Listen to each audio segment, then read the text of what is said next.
যাওয়া কোরআন কি করব? গোসলের পানির ছিটা কারো গায়ে পড়লে কি নাপাক হয়ে যাবে? সুদভিত্তিক ব্যাংকে চাকরি করে নামাজ পড়লে কি নামাজও কবুল হবে না? তাহলে আর বিলম্ব না করে শুরু করি আপনাদের ইতিমধ্যে যে সমস্ত প্রশ্নগুলো আমাদের কাছে এসে পৌঁছে গেছে সেগুলোর উত্তর দেওয়ার পালা। সাইদা জাহান জানতে চেয়েছেন কারো যদি আলাদা দাঁত লাগানো থাকে মৃত্যুর পর তা খুলে ফেলতে হবে কিনা? কারো যদি আলাদা দাঁত লাগানো থাকে তাহলে মৃত্যুর পর সেই আলগা দাঁত বা পৃথক দাঁত সেটি খুলে ফেলা ভালো, বিশেষ করে সেটা যদি মূল্যবান কোনো ধাতব বস্তুর হয়। কিন্তু এটি আবশ্যক বা ফরজ ওয়াজিব কোনো বিষয় নয়। বিশেষ করে সাধারণ কোনো নরমাল যদি কোনো হয় তাহলে সেক্ষেত্রে সেটি খুলে রাখা আবশ্যক নয়। গোসলের পানির ছিটা কারো গায়ে পড়লে কি নাপাক হয়ে যাবে? উত্তর হলো গোসলের পানির ছিটা, সাধারণ পানির ছিটা যদি কারোর গায়ে গিয়ে পড়ে তাহলে সেটি নাপাক হবে না, তার শরীর নাপাক হবে না, কাপড়ের উপর লাগলে সে কাপড় নাপাক হবে না। তবে শরীরে যদি কোথাও দৃশ্যমান নাপাক থাকে শরীরের উপরে, সেই জায়গাতে পানি পড়ে এবং সেই পানিটা গিয়ে নির্দিষ্টভাবে কারো গায়ে লাগে তাহলে সেই অংশ যে অংশে লাগবে শুধুমাত্র সেই অংশটা নাপাক হবে, সেটিকে ধুয়ে ফেললেই পাক হয়ে যাবে। আর যদি এরকম দৃশ্যমান কোনো নাপাক না থাকে, জাস্ট তার গোসল ফরজ হয়েছে হয়তো, কিন্তু শরীরের উপরে কোনো দৃশ্যমান নাপাক নাই, তাহলে শরীরের উপরে যে পানি ব্যবহার করা হবে সেটা ছিটা গিয়ে অন্য কারো কাপড় পড়লে সেটি নাপাক হবে না। কারণ নাপাক দূর করার জন্য আমরা যে উযু করি, গোসল করে থাকি, এই ব্যবহৃত পানি নাপাক হয়ে যায় না যদি সেখানে দৃশ্যমান নাপাক না থাকে। এর পরের প্রশ্নটি করেছেন দা ব্যাংকার গাই আইডি থেকে। আপনি জানতে চেয়েছেন সুদভিত্তিক ব্যাংকে চাকরি করে নামাজ পড়লে কি নামাজও কবুল হবে না? না ভাই, এমন কোনো কথা নেই। সুদভিত্তিক ব্যাংকে চাকরি করলে উপার্জন আপনার হারাম হলো, কিন্তু নামাজ হবে না এমন নয়। ফরমাল যে কাজগুলো আছে নামাজের, সেগুলো যদি আপনি সঠিকভাবে সম্পাদন করেন আপনার ইবাদত হয়ে যাবে এবং ফরজ আপনার আদায় হয়ে যাবে, ফরজ থেকে আপনি দায় মুক্ত হয়ে যাবেন। কিন্তু হারাম ভক্ষণকারী দেহ সেটি জান্নাতে যাবে না, তিরমিজির হাদিসে বর্ণিত হয়েছে। এবং এরকম মানুষ যখন আল্লাহর কাছে দোয়া করবে সে দোয়াও কবুল হবে না, হাদিসে রয়েছে। কিন্তু ইবাদতের যে ফর্মালিটিস আছে সেগুলো যদি আপনি মেনটেন করেন আপনার ইবাদত হয়েছে এমনটি বলতে হবে। ইবাদত হয়নি বা হবে না এরকম কোনো কথা বলার সুযোগ নেই। হোসাইনা খাতুন আপনি জানতে চেয়েছেন 3 দিন গোসল না করলে কি গোসল ফরজ হয়? না, 3 দিন গোসল না করলে গোসল ফরজ হয় এমন কোনো কথা নেই।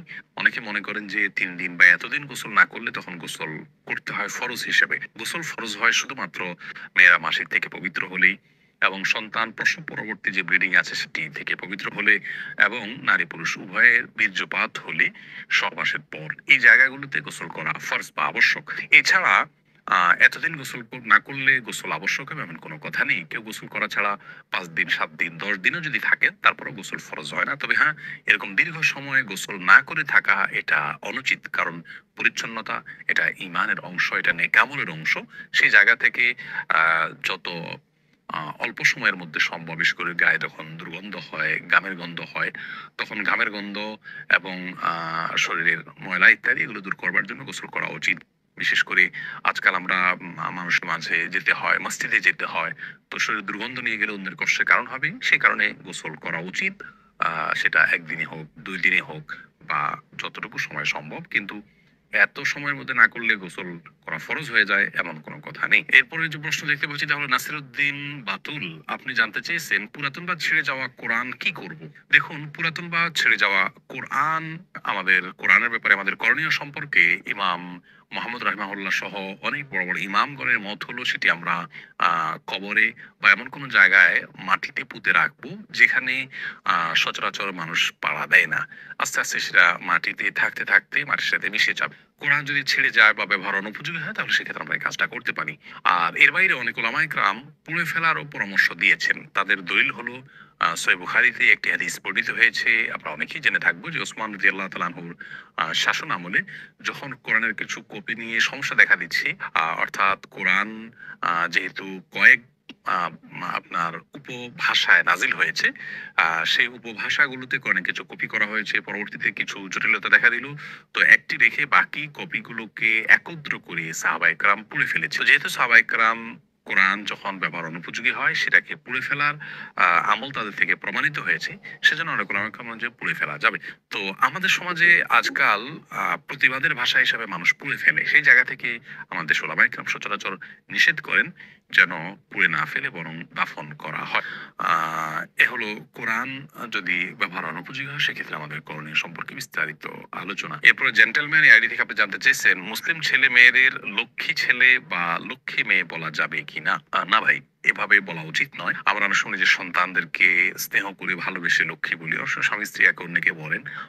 লক্ষ্মী বলা উচিত এইজন্য নয় যে হিন্দুদের একটি ধর্মীয় বিশ্বাস হলো তারা একজন আ দেবীকে লক্ষ্মী বলে তারা সম্বোধন করেন, ডাকেন, বিশ্বাস করেন। তারা মনে করেন যে সৌভাগ্য, ধন, ঐশ্বর্য এগুলোর আ অধিষ্ঠাত্রী হলেন সেই দেবী।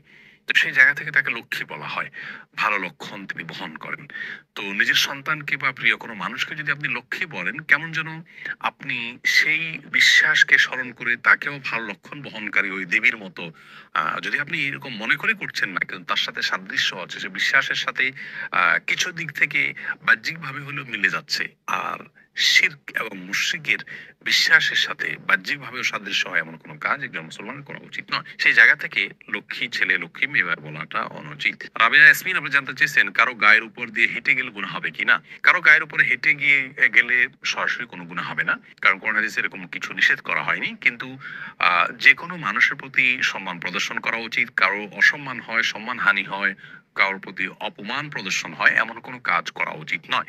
আর এই সম্মান অসম্মানের বিষয়টি ভ্যারি করে পরিবেশের উপরে, আপনার সমাজের উপরে, কালচারের উপরে। যদি কোনো অঞ্চলে কোনো ব্যক্তির পায়ের উপর দিয়ে শরীরের উপর দিয়ে পাও দিয়ে চলে যাওয়া এটাকে যদি দূষণীয় মনে করা হয় তাহলে সেটাকে অ্যাভয়েড করা উচিত। কারণ এই বিষয়গুলো অসম্মান প্রদর্শন করাটা এটা কালচারের উপর নির্ভর করে। অ্যারাবিয়ানদের কাছে এটা কোনো কালচার, মানে এটা কোনো অসম্মানের বিষয় নয়। এটা তাদের প্রতিষ্ঠিত কালচার। যার কারণে কারোর গায়ে যদি পাও লাগে সেটাকেও তারা দূষণীয় মনে করেন না। কিন্তু আমাদের দেশে দূষণীয়। এই দিক থেকে আমাদের দেশে এভয়েড করা উচিত। কিন্তু এটা কি হারাম বা নাজায়েজ বা এটা করলে কোনো গুনাহ হবে এমনটি মনে করার কোনো কারণ নেই। আর বিশেষ করে একান্ত কাছের লোকদের গায়ের উপর দিয়ে ভাবে গেলে কেউই দূষণীয় মনে করেন না। সেদিক থেকে কোনো অসুবিধা নেই। আবার অনেকে মনে করেন যে কারোর শরীরের উপরে কারোর শরীর ওভারটেক করে যদি কদম দিয়ে যায় তাহলে তার শরীরের উপর দিয়ে গেলে তার হায়াত কমে যায় বা নানা রকমের কুসংস্কার জন্য কথা আছে, এগুলোর কোনো ভিত্তি ইসলামে নেই। এর পরের প্রশ্ন হলো দাঁড়িয়ে পেশাব করলে কি গুনাহ হবে? দাঁড়িয়ে পেশাব করলে সেটা অনুচিত এবং অনুত্তম হবে। কারণ হলো দাঁড়িয়ে পেশাব করলে তার ছিটা আমাদের গায়ে এসে লাগে, অথচ পেশাবের ছিটা থেকে বাঁচার জন্য নবী করিম সাল্লাল্লাহু আলাইহি ওয়াসাল্লাম তাকিদ দিয়েছেন। কবর আযাবের অন্যতম একটা বড় কারণ হলো পেশাব থেকে ভালো করে পরিচালনা না হওয়া। এই জায়গা থেকে দাঁড়িয়ে সচরাচর পেশাব করা উচিত নয়।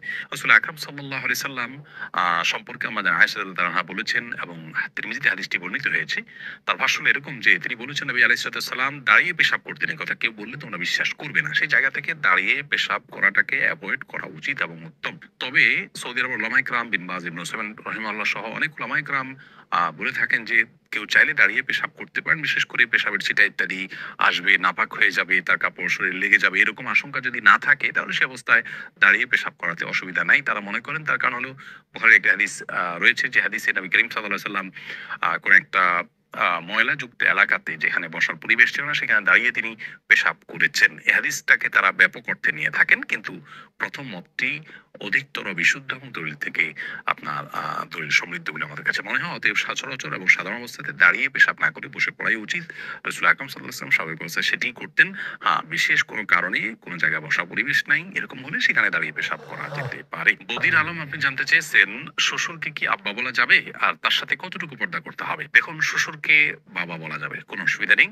আল্লাহ রাব্বুল আলামিন কোরআনে হাকিমে যে বলেছেন উদউহুম লিআবাইহিম ওয়া আকসাতু ইনদাল্লাহ, অর্থাৎ সন্তানদেরকে তাদের বাবার, জন্মদাতা বাবার সাথে সম্বন্ধ করে তাদেরকে ডাকো, অন্য কাউকে বাবা ডেকো না, তাদের বাবা হিসেবে অন্য কাউকে সম্বোধন করো না। এখানে যে আল্লাহ রাব্বুল আলামিন নিষেধ করেছেন অন্য কাউকে বাবা বলতে, তার অর্থ হলো অন্য কাউকে বাবার জায়গায় যদি কেউ বসান এবং ধরুন সার্টিফিকেটে, পাসপোর্টে, এনআইডিতে এবং বিভিন্ন ডকুমেন্টসে এবং মানুষের সামনে যদি এমন ভাবে অন্য কারোর নাম বাবা হিসাবে তিনি পেশ করেন যে তাকেই বরং সমাজের মানুষ তার জন্মদাতা মনে করেন, সেটি নিষেধ। শ্বশুরকে যদি কেউ বাবা বলেনও সেক্ষেত্রে সমাজের সবাই জানেন যে এই ভদ্রলোক তার জন্মদাতা পিতা নন। এটা সম্মানসূচক ভাবে শুধুমাত্র বলা। অতএব ইন্নামাল আমালু বিন্নিয়াত, আপনি তাকে বাবা বলতে যেটা বোঝায় মানুষ সে অর্থে বাবা বোঝাননি। যার কারণে